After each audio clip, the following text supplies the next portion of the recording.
जी मैं साडा पिंड पंजाब चैनल का बहुत धन्यवाद करदा। अगर मैनू ये चैनल राही साडे चाचा जी मिल जाण तो मैं जो भी मंगते जो भी मेरे को हाजिर हाँ मैं देण नूं तैयार हाँ।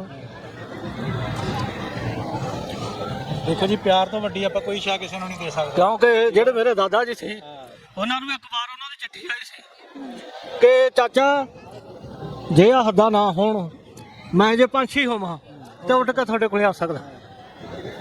वो खत पिया अपने को किते नहीं वो खाता साडा बाबा जी किसी नूं नहीं सी दिंदे कि साडे परिवार च उस दिन कोई जी रोटी नहीं सी खांदा। जिस दिन खाता जांदा सी कोई रोटी नहीं सी खांदा, उस दिन चुल्हा भी नहीं सी बलदा ते बाबा जी जेब च पा के पता नहीं वो खत कित्थे ले जांदे सी। इन्नी मुहब्बत सी खत नाल। हाँ जी सबोआं दी होनी ओदी। बिल्कुल मिट्टी साडी मिट्टी पंजाब दी इहदे च लिखर पै गई, बड़ी माड़ी गल होई। ਇਹੋ ਜਿਹੇ ਸਾਡੇ ਚਾਚੇ ਜਾਨ ਮੁਹੰਮਦ ਵਰਗੇ ਲੱਖਾਂ ਇੱਕ ਨਹੀਂ ਲੱਖਾਂ ਕਰੋੜਾਂ ਬੱਚਿਆਂ ਨਾਲ ਐਸਾ ਹੋਇਆ ਤੇ ਮੈਂ ਇਹ ਸਮਝਦਾ ਵੀ ਸਾਡੇ ਦੇਸ਼ ਦੇ ਪਤਾ ਨਹੀਂ ਕਿੰਨੇ ਮਾੜੇ ਭਾਗ ਸੀ ਜਿਹੜਾ ਇਹ ਬਾਦਲ ਸੀ ਵਕਤ ਸਾਡੇ ਦੋਨਾਂ ਕੌਮਾਂ ਦੇ ਉੱਤੇ ਆਇਆ। ਤਕਰੀਬਨ ਉਹਨਾਂ ਦੀ ਉਮਰ 81-82 ਸਾਲ ਦੀ ਹੋਊ, ਮੈਂ ਤਕਰੀਬਨ 30 ਸਾਲ ਤੋਂ ਉਹਨਾਂ ਦੀ ਭਾਲ 'ਚ। ਤੁਸੀਂ ਆਪਣਾ ਨੰਬਰ ਬੋਲ ਦਿਓ, ਇਹ ਅਮੀਰ ਦਾ ਬੰਦਾ ਲੱਭ ਜਾਏਗਾ। ਮੇਰਾ ਨੰਬਰ ਹੈਗਾ ਜੀ 70870 73913, ਜਗਦੀਪ ਸਿੰਘ ਪਿੰਡ ਡੰਗਜਾਂ, ਤਹਿਸੀਲ ਜਗਰਾਉਂ, ਜ਼ਿਲ੍ਹਾ ਲੁਧਿਆਣਾ। ਇਹ ਜੀ ਨੰਬਰ ਜਿਹੜਾ ਦੱਸਿਆ ਇਹਦੇ ਤੋਂ ਜਿਹਨੇ ਵੀ ਕਿਸੇ ਨੇ ਕਾਲ ਕਰਨੀ ਹੈ ਉਹ 0091 ਸ਼ੁਰੂ ਤੋਂ ਲਾ ਲਵੇ।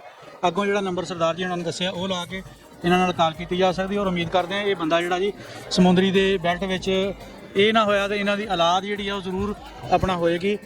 474 ਪਿੰਡ ਦੇ ਬਾਰੇ ਥੋੜਾ ਜਿਹਾ 71 72 70 ਕੋਈ ਵੀ ਇਹਨਾਂ ਪਿੰਡਾਂ ਵਿੱਚ ਕਿਤੇ ਵੀ ਜਿਹੜਾ ਨਾ ਇਹ ਫੌਜੀਆਂ ਦੇ ਪਿੰਡ 'ਚ ਜ਼ਿਆਦਾ ਇਹ ਜਿਹੜੇ ਪਿੰਡ ਆ ਨਾ ਜੀ 69 70 71 ਫੌਜੀਆਂ ਦੇ। ਦੂਸਰੀ ਗੱਲ ਆ ਮੇਰੇ ਜਿਹੜੇ ਬਾਬਾ ਜੀ ਸੀ ਤਾਰਾ ਸਿੰਘ ਸੀ ਉਹਨਾਂ ਦਾ ਨਾਮ, ਮੇਰੇ ਸਕੇ ਦਾਦੇ ਦੇ ਭਰਾ ਸੀ। ਅੱਛਾ ਉਹਨਾਂ ਦੇ ਔਲਾਦ ਨਹੀਂ ਸੀ ਕੋਈ, ਉਹਨਾਂ ਨੂੰ ਇਹ ਬੱਚਾ ਦੇਤਾ ਸੀ।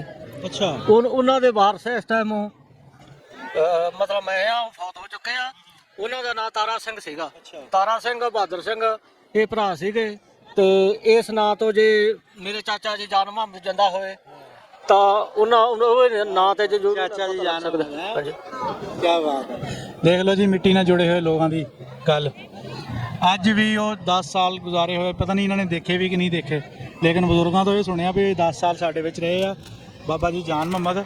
ਉਸ ਵਕਤ ਉਹਨਾਂ ਦਾ ਨਾਮ ਗੁਰਦੇਵ ਸਿੰਘ ਰੱਖਿਆ ਸੀਗਾ ਤੇ 17 ਸਾਲ ਦੀ ਉਮਰ ਦੇ ਵਿੱਚ ਫਿਰ ਮਿਲਟਰੀ ਜਾਂ ਪੁਲਿਸ ਉਹਨਾਂ ਨੂੰ ਉੱਥੋਂ ਲੈ ਕੇ ਆ ਗਈ ਸੀ। ਜਦੋਂ ਤਬਾਦਲਾ ਹੋਇਆ ਜਿਹੜੇ ਬੱਚੇ ਇੱਧਰ ਵਾਲੇ ਇੱਧਰ ਰਹਿ ਗਏ ਸੀ, ਉੱਧਰ ਵਾਲੇ ਜਿਹੜੇ ਉੱਧਰ ਰਹਿ ਗਏ ਸੀ, ਉਹਨਾਂ ਨੂੰ ਫਿਰ ਇਹਨਾਂ ਦੇ ਮਾਂ-ਬਾਪ ਦੇ ਸਪੁਰਦ ਕੀਤਾ ਗਿਆ ਸੀ।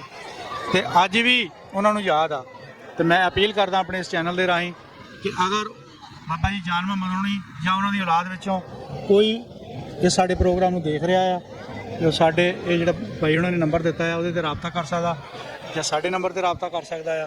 ਔਰ ਇਹ ਹੋ ਸਕਦਾ ਆ ਟੁੱਟੀਆਂ ਤੰਦਾਂ ਫਿਰ ਜੁੜ ਜਾਣ।